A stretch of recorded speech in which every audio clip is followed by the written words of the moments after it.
आणि मी आता दादांना विनंती करतो आणि आपल्यालाही त्यातून पत्रकार परिषदेला प्रारंभ होईल।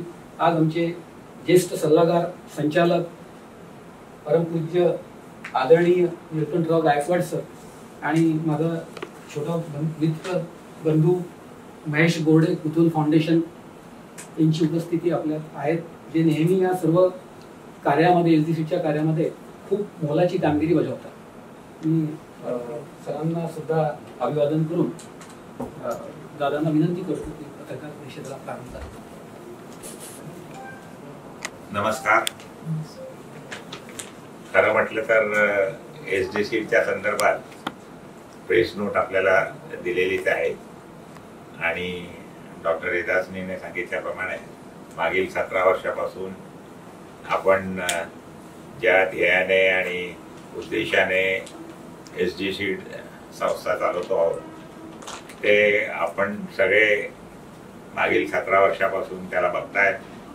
वेळोवेळी आपण जी काही प्रसिद्धी दिली आहे तीही उत्कृष्ट आहे आणि संबंध जिल्ह्यात जागृती, शैक्षणिकदृष्ट्या जे मागासलेले विद्यार्थी आहेत किंवा आर्थिकदृष्ट्या जे दुर्बल आहे या लोकांच्यासाठी आपण सुरू केलेली ही शिष्यवृत्ती आहे आणि त्यांनी याचा भरपूर लाभ घ्यावा, जास्तीत जास्त आपल्या जिल्ह्यातल्या विद्यार्थ्यांनी याचा लाभ घ्यावा हे त्याचं आपलं परम ध्येय आणि उद्देश आहे आणि ते त्या पद्धतीने घेण्याचा प्रयत्नही करताय। एक जस्ट सिंबॉलिक आपल्याला माहिती म्हणून शिष्यवृत्ती प्रदान आतापर्यंत आपण 15,083 विद्यार्थ्यांना केली आहे। उच्च शिक्षण पूर्ण त्यातल्या 3776 विद्यार्थ्यांनी केलं आहे। विद्यार्थी प्रशिक्षित जे झाले आहेत ते 48,652 झाले। युवतीचे सशक्तीकरण 3104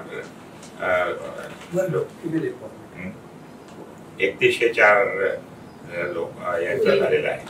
युवतींचं उद्योजक विकास आपण ज्याला एंटरप्रेनर म्हणतो ते 590 लोकांचा विकास झाला आहे। करिअर मार्गदर्शन म्हणून आपण करिअरचंही मार्गदर्शन करतो ते 288 लोकांना आतापर्यंत मार्गदर्शन केलं आहे। मेंटॉरद्वारे मार्गदर्शन 226 आमचे हे सगळे तरुण म्हणजे मंडळी जी आहे गव्हर्निंग बॉडीची, मग निळकंठ सर गायकवाड असतील, डॉक्टर एजाजनी असतील, महेश असेल, नंतर आणखीन जी आपली मंडळी आहे ते सगळी मेंटॉर मार्गदर्शनच्या माध्यमातून विविध कॉलेजेस किंवा स्कूलमध्ये जाऊन आणि लोकांना मार्गदर्शन, विद्यार्थ्यांना मार्गदर्शन करत असते। विद्यार्थी दत्तक योजना एक आपण घेतली आहे की अशा कामात जे कोणी सार्वजनिक लोक अजून जुळू इच्छितात, आमच्या वैयक्तिक या एसडीसीच्या ट्रस्टच्या माध्यमातून आम्ही करतोच, परंतु त्यात आणखीन कोणी जुळणारं असलं, उदाहरणार्थ आरसी बातम्या असतील किंवा आणखीन महावीर ज्वेलर असतील, जे कोणी दत्तक घेऊ इच्छितात, कोणी 5 विद्यार्थी घेतो, कोणी 2 विद्यार्थी घेतो, कोणी 10 विद्यार्थी घेतो, अशा घेत असे दत्तक विद्यार्थी सुद्धा 195 घेतले। ते आपल्या परीने 5 विद्यार्थी घेतात, कोणी 2 विद्यार्थी घेतात, त्यांचे एज्युकेशनला पूर्ण करण्यासाठी ते आवश्यक धनराशी असते ते त्यांच्याकडनं देत असतात। इंटर्नशिप जी आहे, आपण काही ज्यांचं एज्युकेशन झालेलं असतं आणि एखाद्या कंपनीमध्ये इंटर्नशिप द्यायची आहे त्याला, तर ते 17 लोकांना आतापर्यंत आपण प्रयत्न करून त्यांना इंटर्नशिप मिळालेली आहे।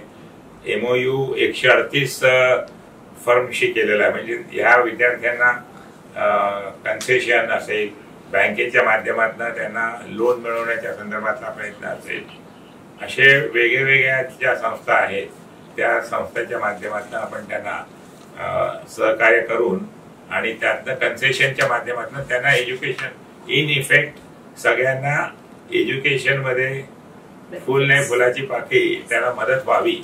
या मग पुस्तक घ्यायचं असेल तरी त्याला कन्सेशन नाही, बँकेच्या लोन मध्ये जर असेल तर त्याला मदत करून बँकेच्या लोन कसं लवकरात लवकर मिळेल, कमी व्याजदराने कुठे मिळतं या संदर्भातलं त्याला मार्गदर्शन केलं जातं।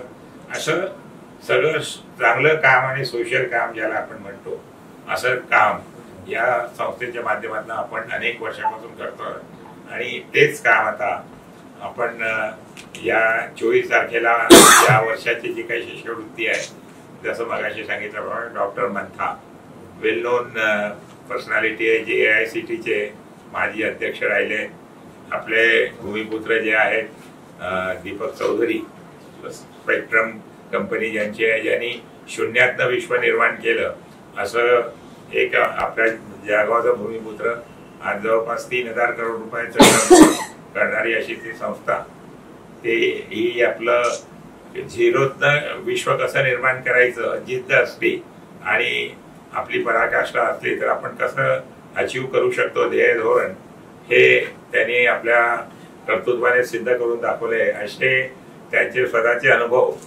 विद्यार्थ्यांना सांगावे, पालकांना सांगून आणि विद्यार्थ्यांमध्ये जागृती कशी होईल या संदर्भातला प्रयत्न आपण या 24 तारखेला सकाळी 10 वाजता शाहू संभाजी राजे नाट्य संकुल जे आपलं आहे ऑडिटोरियम, तिथे आपण ठेवले आहे.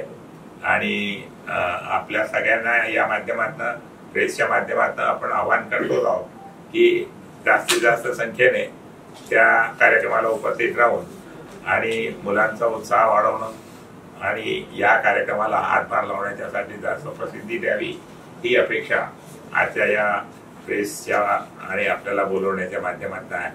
आपण सगळे मोठ्या संख्येने आलात त्याबद्दल पुनश्च आपल्या सगळ्यांना मनापासून मी धन्यवाद देतो. आपण आजपर्यंत जे काही चांगलं सहकार्य केलंय, असं सहकार्य आपण करत राहावं, कारण ही NGO संस्था आहे, याच्यातनं आपण समाजाला देण्याच्या संदर्भातला प्रयत्न करतो आहोत आपण, आणि त्याला हातभार लावण्याच्या संदर्भातला आणि जनजागृती करण्याच्या संदर्भात आपण प्रेस म्हणून, मीडिया म्हणून, डिजिटलच्या माध्यमातून जे काही आपल्याला शक्य असेल ते आपण आजपर्यंत केलं, तसंच आपण पुढे करत राहाल ही अपेक्षा मी आपल्याकडनं करतो. आणि आपण आल्याबद्दल आपल्या सगळ्यांना मनापासून धन्यवाद देतो आणि माझे 2 शब्द संपवतो. जय हिंद, जय महाराष्ट्र.